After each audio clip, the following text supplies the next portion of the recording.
A paz do Senhor, querido amigo, querido irmão, quem vos fala é o pastor Marcelo Cordoville e nós vamos para mais uma aula de missiologia. Nós chegamos numa aula que é uma aula meia prática, entende? É uma aula meia prática. Então tudo que for aqui nesse estudo ensinado, seria muito interessante você colocar em prática diariamente. Ah, pastor, mas eu não sou missionário. Todos nós somos missionários, todos nós fazemos missões.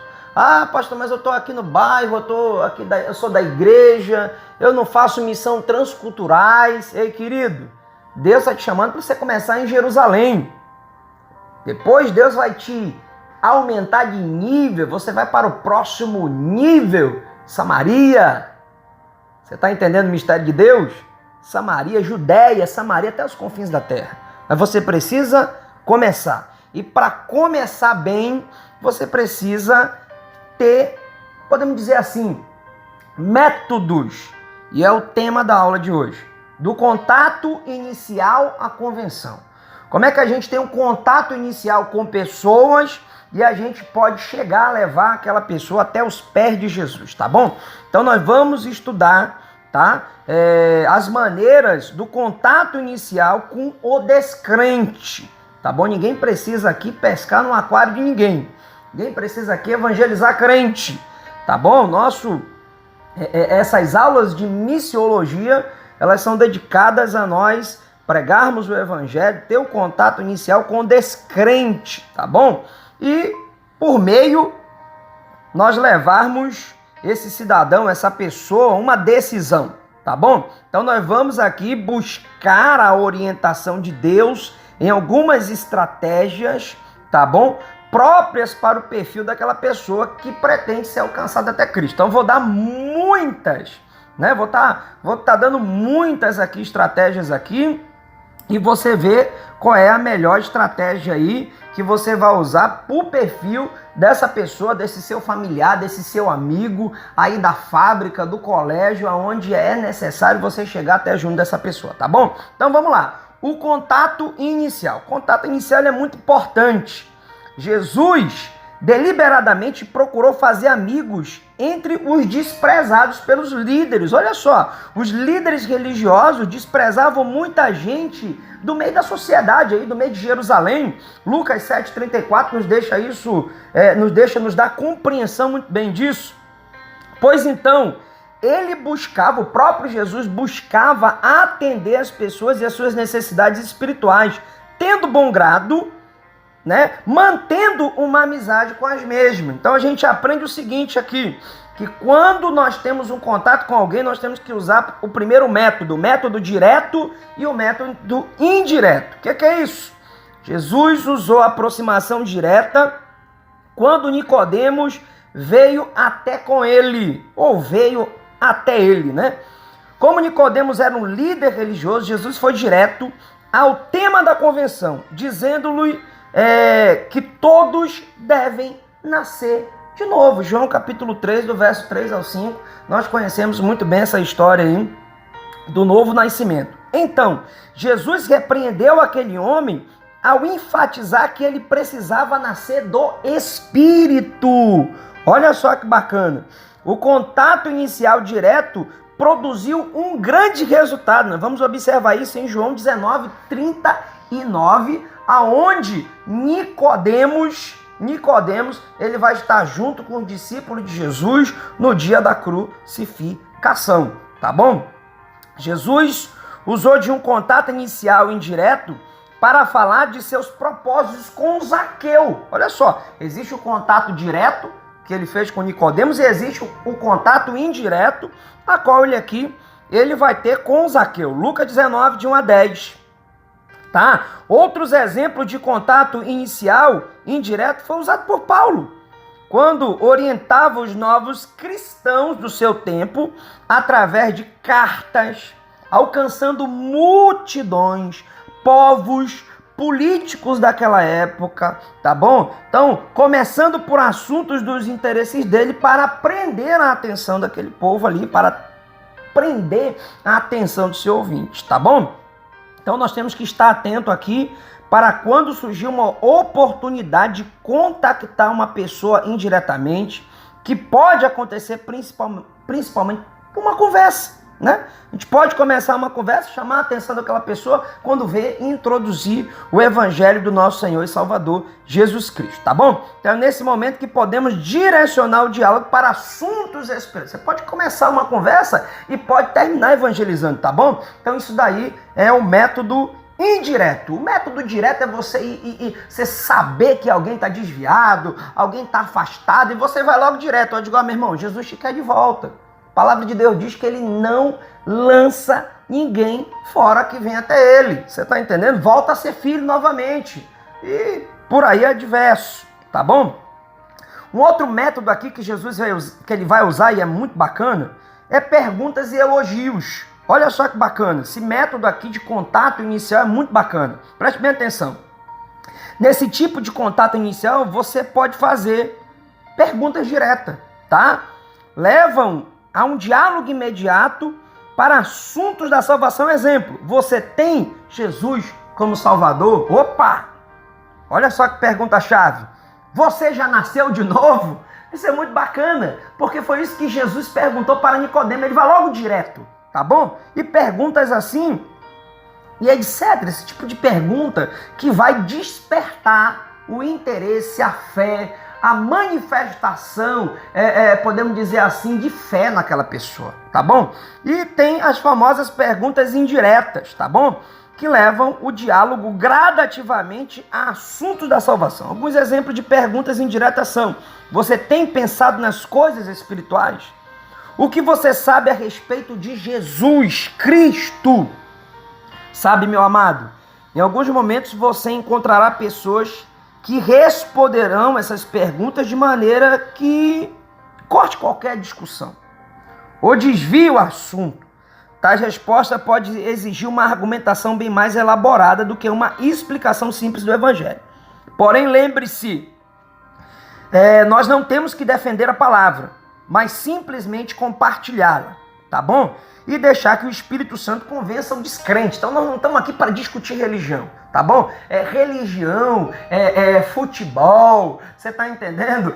Política, não se discute. Nós estamos aqui para compartilhar as boas novas de salvação. Se for para discutir, perca, né? Perca. Se for para discutir, perca. Tente novamente outra vez, tá bom? Perguntas diretas, perguntas indiretas e elogios, tá bom? Um método também utilizado, olha só que bacana. Uma outra maneira eficiente de efetuar o contato inicial com pessoas é elogiar essa pessoa, né? Tem gente que tem muita dificuldade em elogiar. Eu conheço pessoas que não elogiam de forma alguma. De forma alguma. Tem gente que tem essa dificuldade de elogio. Mas se você começar a elogiar o descrente, tá bom? Mostra-se feliz pelo sucesso dele, pelo sucesso dela, e externa isso com palavras sinceras, porque elogio tem que ser sincero. Eu acredito que tem pessoas que têm dificuldade de elogiar porque ele não quer mentir, né? Só pode ser isso, tá bom? Então o elogio tem que ser de palavras sinceras, e as palavras sinceras, escute bem, ela abre portas para uma amizade verdadeira. Muito bacana isso. Olha só, quando você vier abordá-la para falar da mensagem de salvação, será muito mais fácil ela te ouvir, tá bom? Isso redundará em glória para Jesus. 1 Coríntios 10:31, Atos Apóstolos 8:30, tá bom? Olha só que bacana. Coisas começando com elogio, com uma conversa, e depois, meu irmão, o nome de Jesus sendo glorificado, ok? Terceiro e último ponto de contato inicial é ajuda e amizade. Olha só que bacana. A identificação de necessidades sociais abre portas para o contato espiritual e ensino da palavra. O atos de bondade, de generosidade, abre o coração das pessoas para evangelização e discipulado, pois vem do testemunho cristão e frutos do Espírito Santo. Onde é que nós observamos isso? Dentro da palavra, pastor. Ajudar até a amizade. Olha, Gálatas 5:22, Gálatas 5:23, Mateus 14, do 13 ao 21. Quanto mais o evangelista se aproxima de pessoas descrentes, mais chance terá de levá-la a Jesus. O evangelho tende a se propagar mais onde há relacionamento de amizade. Agindo dessa forma, nós podemos produzir interesse nessa pessoa, tá? Produzir desejo nessa pessoa, produzir convicção nessa pessoa e chegar no objetivo final, que é aquela pessoa realmente se entregar a sua vida a Jesus como Salvador, tá bom? A partir desse momento agora, eu vou falar de alguns passos para a salvação. Alguns passos bem rápido aqui e que você já conhece de antemão, mas que aquelas pessoas precisam realmente seguir esses passos. Eu vou apresentar aqui a necessidade que vai facilitar a exposição do caminho ao descrente. Primeiro, todos nós somos pecadores, né? Às vezes a gente quer evangelizar alguém, quer tratar ele como desgraçado, como miserável, como maldito, e todos nós estamos no mesmo pacote. Somos pecadores. A única diferença é que ele ainda está em pecado. E nós estamos lutando contra o pecado. Você está entendendo? Deixe que o Espírito Santo guie a levar o descrente a reconhecer que também é um pecador. Eu sou pecador. Estou lutando contra o pecado e ele também pode lutar contra o pecado. Paulo asseverava de que a condição de todos nós diante de Deus é que todos nós pecamos. E somos carentes da glória de Deus, Romanos 3:23. Então nós não somos melhor do que as pessoas que estão nos ouvindo, tá bom? Ela também tem uma necessidade, nós outrora também temos uma necessidade, nós temos uma necessidade de nos manter fiéis, ok? Fora que nós pecamos. A única diferença é que nós sabemos para quem pedir perdão. Você está entendendo? Olha só. O carcereiro de Filipe sabia que estava perdido e precisava de salvação. O Espírito Santo convenceu do pecado, da justiça e do juízo, levando a indagar sobre o que precisaria fazer para ser salvo. Então o apóstolo Paulo e Silas prontamente pregaram a palavra de Deus, auxiliaram com as respostas objetivas e convenientes. Você vai observar isso muito bem em Atos 16, do 32 ao 34, como resultado de todos que se converteram ao Senhor daquela casa, da família do carcereiro, tá bom? Então, todos nós somos pecadores. Um segundo ponto aqui para a salvação, passo para a salvação, Jesus é o Salvador. Olha só que bacana. A vinda de Jesus foi a resposta de Deus para salvar o pecador, querido, e resolver definitivamente a questão do pecado. O Senhor Jesus se identificou conosco, assumindo a forma de homem e se humilhando até a morte de cruz, cuja finalidade específica foi tirar o pecado do mundo e nos salvar. O apóstolo Paulo trata essa teologia aqui em Filipenses 2, de 5 a 11, João 1:29, vai tratar muito bem sobre isso. Nós precisamos mostrar o amor de Deus que foi manifestado através de Jesus, para que todos nós fôssemos salvos e recebêssemos a vida eterna. João 3,16. Famoso texto áureo da Bíblia, João 3,16. Sem o reconhecimento de que Cristo morreu pelos nossos pecados, nós não podemos ser salvos nem alcançar a vida eterna. O apóstolo Paulo vai tratar isso muito bem em 1 Coríntios 15:3 e o apóstolo João no Evangelho de João, capítulo 20, verso 31. Olha só, um terceiro passo aqui para nós finalizarmos esse ponto aqui, passos para a salvação, é o arrependimento e salvação. Queridão, olha só, a gente precisa entender muito bem e passar para as pessoas que estão nos ouvindo, que o pecado ele causa separação entre o homem e Deus. E ele também é um fardo que fatalmente levará o pecador à perdição eterna. Como Deus já resolveu esse problema com a morte e ressurreição de Jesus, tudo que o descrente deve fazer é confessar que é pecador, arrependendo-se dos seus pecados. Arrependimento significa virar as costas ao pecado, ao mundo, ao diabo e voltar-se para Deus. É metanoia, uma volta de 365 graus. Arrependimento é necessário arrependimento é indispensável. Marcos 1,15, Atos 3,19, o próprio Jesus afirmou que ninguém poderia se chegar a Deus senão através dele. João 14,6. Quando o pecador recebe a Cristo em seu coração e é salvo e torna-se filho de Deus, olha só, quando nós recebemos, reconhecemos o pecado, nós nos tornamos filhos de Deus, tá bom? A salvação custou um alto preço, mas nos foi concedida gratuitamente, é de graça. Ninguém precisa pagar nada. Tá entendendo? Com ela, nós temos garantia de vida eterna, ok? Eu quero falar mais 3 pontos aqui. Na realidade, eu quero ir para o 3º ponto e falar mais sobre 3 pontos aqui e encerrar essa aula, tá bom? Olha só, como a gente pode levar alguém à decisão. Contato inicial da convenção. Como é que eu posso levar alguém à decisão? Isso é um 3º e último ponto que eu vou tratar aqui. Olha só, depois de haver seguido os passos na apresentação da mensagem de salvação, convém esperar resultados. Ou seja, que o pecador se converta e seja salvo. Então, a partir do momento em que eu tenho contato inicial, que eu uso o contato inicial, que eu apregou, podemos dizer assim, os passos da salvação, que todos nós somos pecadores, tá? Que Jesus é o Salvador, que nós precisamos nos arrepender, tem que haver um resultado para essa pessoa, tá bom? Então, eu preciso, em primeiro ponto, dar oportunidade para que ela se decida. Uma vez convencida pelo Espírito Santo de Deus, a pessoa reconhece a necessidade de perdão e salvação para a sua vida. Então, a pessoa deve ser levada a assumir o compromisso de começar uma nova vida com Jesus, a fim de viver a vida abundante prometida por Deus, dentro dos evangelhos. Lucas 14:27, João 10:10. João 10:10 é tremendo. Eu vim para que tenhas vida e vida em abundância, que é muito tremendo. Segundo ponto, espere uma resposta dessa pessoa.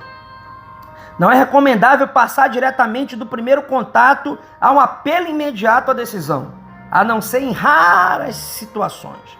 Se for imprescindível, o indicado pelo Espírito, né? Se for mesmo um chamado do Espírito ali, mas depois de pregar o descrente, tenha fé. Espere pelo resultado. Hebreus 11:1. A fé é aquilo que você não enxerga, mas entende que vai acontecer. Você está entendendo? Isso é fé. Espere que o Espírito faça um impacto naquele pecador. Tenha impacto sobre aquela pessoa, até que ele fique convencido da sua decisão de seguir a Cristo. Ofereça as oportunidades e guarde a resposta, confiante, orando no Espírito. Quantas pessoas em dia de domingo aparecem na igreja e eu tenho a oportunidade muitas das vezes de pregar? Ei, querido, não é na primeira mensagem que aquela pessoa aceita Jesus, não é na segunda, na terceira. Tem vezes que ela tem que fazer uma visita, 2, 3, tem que ir num grupo pequeno de evangelismo. Não é a primeira vez que a gente dá um folheto, que a gente prega na rua, que a gente convida o vizinho, que aquela pessoa vai aceitar. Então ela precisa de um tempo. Nós precisamos confiar em Jesus, nós precisamos confiar que a palavra não volta vazia, e nós não podemos desistir de orar, de apregoar, de chamar, de ajudar, de pagar um preço, de nos sacrificar em pregar esse evangelho para que aquela pessoa um dia reconheça Jesus como Salvador. E uma arma final aqui, eu falei um pouquinho sobre ela, mas uma arma final é que além, querido, de eu dar a oportunidade para aquela pessoa se decidir, de eu esperar uma resposta em Deus, entendendo que aquilo que eu estou fazendo não é em vão, eu também oro. Eu continuo orando com a pessoa, né? E se aquela pessoa aceitar Jesus, eu vou celebrar com ela, eu vou me alegrar com ela. Olha só, depois da decisão, nós temos que conduzir aquela pessoa em oração. Por quê? Porque talvez aquela pessoa nunca orou na vida dela. Você está entendendo? Peça que aquela pessoa repita pelo menos essas palavras aqui. Eu reconheço que sou pecador. Eu preciso de salvação. Eu confesso a Jesus Cristo como Senhor e o aceito como meu único e suficiente Salvador. Você precisa ajudar essa pessoa a fazer essa oração para que ela entre em comunhão, para que ela seja religada novamente e passe de criatura para filho de Deus. Olha só que bacana. Por fim, nós precisamos agradecer ao Senhor por aquela salvação. Parabenize aquela pessoa, leve aquela pessoa a entender que agora ela é um só espírito com Cristo e faz parte da grande família de Deus. 2 Coríntios 5:17, Efésios 2:19, faz parte da família de Deus. Celebre esse momento com aquela pessoa. Entenda, finalizando aqui esse estudo, que a ação evangelizadora deve começar com um contato inicial apropriado e vir acompanhado de um testemunho vivo. Deixe que o amor de Deus flua através de você e leve muitas pessoas à salvação. Assim, você fará a sua parte e o cumprimento da grande comissão. Então, Deus conta comigo, Deus conta contigo, independente se você seja missionário, pastor, etc. Se você está na igreja, você é alguém útil, você é uma árvore frutífera e você pode ser usado por Deus na grande comissão e usado por Deus para trazer a Cristo, com o método certo, com a estratégia certa, orando, com fé, observando, meditando, apregoando essa palavra. Pode ter certeza que muitos reconhecerão a Jesus como Salvador, porque nós não estamos pregando um evangelho que não tenha poder, pelo contrário, nós estamos pregando um evangelho poderoso que muda e que transforma a vida do ser humano. Até a próxima aula, Deus te abençoe.